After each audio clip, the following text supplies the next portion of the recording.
एक बात है, इसमें पुलिस कमिश्नर से भी सवाल पूछे जाएंगे, दूसरी बात है।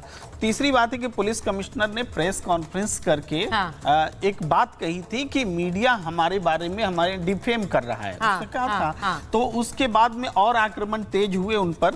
तो इसके साथ साथ पुलिस कमिश्नर डॉक में आ गए हैं। लेकिन जहां तक डॉक में आना और पुलिस कमिश्नर के लिए ये तक कह देना कि इनका पॉलीग्राफ टेस्ट कराइए क्योंकि ये बहुत कुछ छुपा रहे हैं, ये बहुत गंभीर आरोप है। नहीं, ये कौन कह रहे हैं? ये अधीर रंजन चौधरी कहते हैं। पॉलिटिकल लोगों के कहने से क्या पॉलीग्राफी टेस्ट सब मीडिया के कारण हो रहा है। नहीं, पंक्ति बात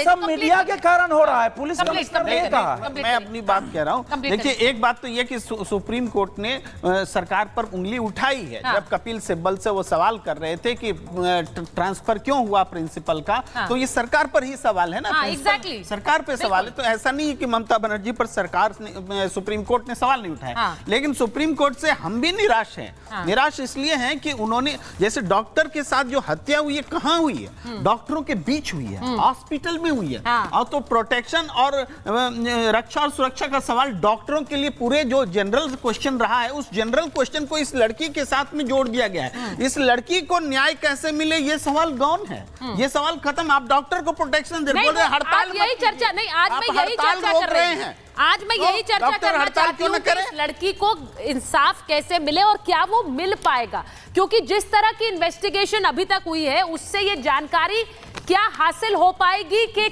क्या कुछ हुआ उस रात जब ये जघन्य अपराध हुआ, कौन कौन लोग शामिल थे। मैं एक बार जरा संदीप घोष को लेकर, संदीप घोष की एक क्राइम कुंडली सामने रखना चाहती हूँ, क्योंकि अभी हमने संजय रॉय की बात करी, पुलिस कमिश्नर की बात करी, एक और किरदार जो कि संदीप घोष है, उसे लेकर क्या कहा जा रहा है। कई बड़े टीएमसी नेताओं के साथ उसका उठना बैठना रहा है और इसी के साथ संदीप घोष का करियर भ्रष्टाचार से भरा हुआ रहा है। इसे थोड़ा जल्दी चला दीजिए। जिंदगी के बाद भी उसका इस्तीफा नहीं हुआ, 8 घंटे में दूसरी जगह प्रिंसिपल बनाकर भेज दिया गया। इसको भी कल सुप्रीम कोर्ट ने उठाया। हाई कोर्ट ने लंबी छुट्टी पर जाने का आदेश दे दिया था, तो इस पर भी सुप्रीम कोर्ट ने टिप्पणी की थी और मामले में सुप्रीम कोर्ट ने ममता सरकार को भी फटकार लगाई और पूछा कि आपने क्या किया है संदीप घोष के खिलाफ। यानी इस तरह का नेक्सस, इस तरह का माफिया कि आपको कोई पद से हटा ही नहीं सकता है। क्या बंगाल सरकार के बड़े राज जानता है ये व्यक्ति? क्या ये जानता है संदीप 2021 में इसी कॉलेज का प्रिंसिपल बना था और 2 बार ट्रांसफर ऑर्डर हुआ, लेकिन वापस बुला लिया गया। अब सोचिए, इतना रसूख रखता है कि हॉस्पिटल से ट्रांसफर नहीं हो सकता है। और उसके बाद जो अब डिटेल्स सामने आ रही हैं संदीप घोष के बारे में, वो भी बड़ी हैरान करने वाली हैं। अब डॉक्टर देसाई, मैं अगर आपसे पूछूंगी एक बार, डॉक्टर देसाई अगर आप इस तरफ थोड़ा सा आ जाएं। मैं इसलिए पूछ रही हूं क्योंकि यहां बार बार ये सवाल उठ रहे हैं कि एक व्यक्ति जिस तरह से, चाहे वो संजय रॉय हो या फिर वो ये संदीप घोष हो, इनकी क्राइम कुंडली आपने सुन ली।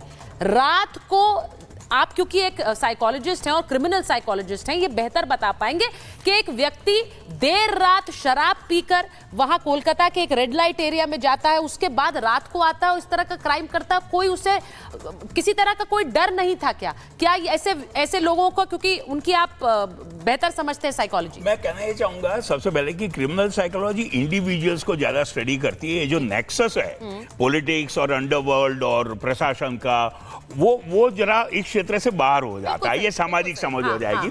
लेकिन जाहिर है, जैसे हमारे साथियों ने कहा, क्राइम का कवर अप और उसका रिजल्ट और इंसाफ कितना मिलेगा, सवाल यहां उठ जाता है। तो यहां सबसे भी इंपॉर्टेंट फिनोमेनन लग रहा है कवर अप। लोकल सिस्टम का जो फेलियर है और जो भी नेक्सस है, वो कवर अप के लिए पूरा इनफ एविडेंस है। और सबसे पहले मैं एक और कहना चाहूंगा, मैंने अस्पताल भी संभाले हैं। प्रशासनिक रूप से जो भी स्तर हो प्रशासन का, सबसे पहला ड्यूटी होता है निष्पक्षता, और वो नहीं निभाई गई। कवर अप और निष्पक्षता नहीं निभाना, न्यूट्रलिटी एंड इम्पार्शियलिटी इन्वेस्टिगेशन का या एडमिनिस्ट्रेशन का, और वो जाहिर नहीं हुआ। तो साइकोलॉजिकली ये आ जाता है more in the realm of politics and social science and the underworld rather than criminal psychology. उस व्यक्ति की, चाहे एक व्यक्ति था या ज्यादा थे, गुप्ता साहब बताना चाहेंगे, but I guess this is really more of a local systems failure. और जनमान रखता है, जैसे हमारे साथी ने कहा, डॉक्टर हड़ताल क्यों ना करे?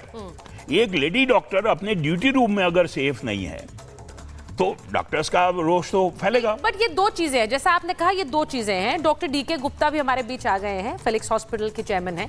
डॉक्टर गुप्ता, मैं आपसे पूछूंगी, क्योंकि यहाँ पर इस व्यक्ति के बारे में जो जानकारी दी जा रही है वो ये दी जा रही है कि इस व्यक्ति का इतना रसूख था कि he was basically managing the system, ये कहा जा रहा है। और दूसरी बड़ी बात, हर तरह की तस्करी में इसका नाम अब सामने आ रहा है कि उस हॉस्पिटल को उसने कैसे एक माफिया की तरह ऑपरेट करना शुरू कर दिया, तो उसके जरिए पैसे की उगाही हो रही थी और वो सिस्टम्स को अपनी जेब में रखने वाला बन गया था। क्या इस तरह का एक नेक्सस ऑपरेट करता है?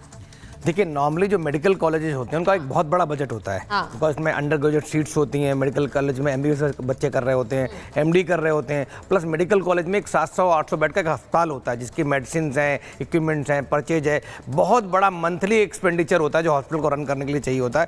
तो कहीं ना कहीं जो सिस्टम है वो ठीक नहीं था। इसका मतलब दिख रहा था कि वो बंदा हर जगह इन्वॉल्व था, हर करप्शन में इन्वॉल्व था। उसके जो आचरण था, जो उसका व्यवहार था, जो उसका कैरेक्टर था, वो भी कहीं ना कहीं बहुत गिरा हुआ था।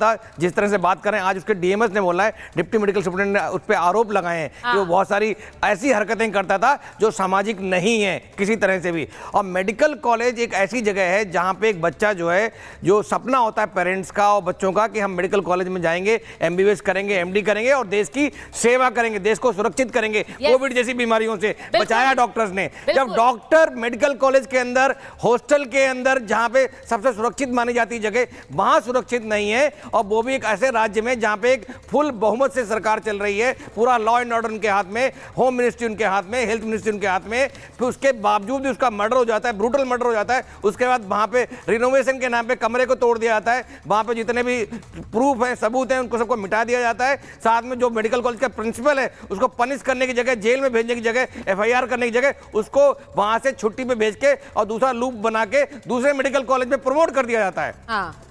तो कहीं ना कहीं ये पूरे सिस्टम पे बहुत बड़ा धब्बा है, मैं बोलूंगा बहुत बड़ा कलंक है। ऐसे लोगों को इतना बड़ा पनिशमेंट मिलना चाहिए कि एक ऐसी लकीर बन जाए कि दोबारा लोग इस तरह की हिम्मत ना कर सकें। जो अभी कुछ लोग कह रहे थे कि डॉक्टर हड़ताल क्यों कर रहे हैं, उससे उस बच्चे को इंसाफ नहीं मिलेगा। बट सुप्रीम कोर्ट ने बोला है कि बिल्कुल हड़ताल करनी चाहिए और उन प्रोटेस्टर्स को जबरदस्ती दबाना नहीं चाहिए। बिकॉज समाज के अंदर ट्रांसफॉर्मेशन लेके आना है हमें। हमें जगाना है अपने समाज को कि ऐसे लोग जिंदा हैं, ऐसे लोग जो हैं उनको सेवा की जा रही है, उनको प्रमोट किया जा रहा है, उनको बचाया जा रहा है, जो देश के लिए, समाज के लिए हितकारी नहीं है। और जो डॉक्टर जैसी कम्युनिटी जो देश की सेवा कर रही है, मरीजों की सेवा कर रही है, दूसरों का दर्द, एक डॉक्टर पता है आपको, जो पीजी डॉक्टर कर रहे होते हैं, पूरे हॉस्पिटल की बैकबोन होते हैं, मतलब पूरा हॉस्पिटल उनके ऊपर चल रहा होता है। वो 24 घंटे, 48 घंटे, 72 घंटे तक लगातार ड्यूटी करते हैं विदाउट ब्रेक। खाना पीना सोना सब हॉस्पिटल के अंदर होता है।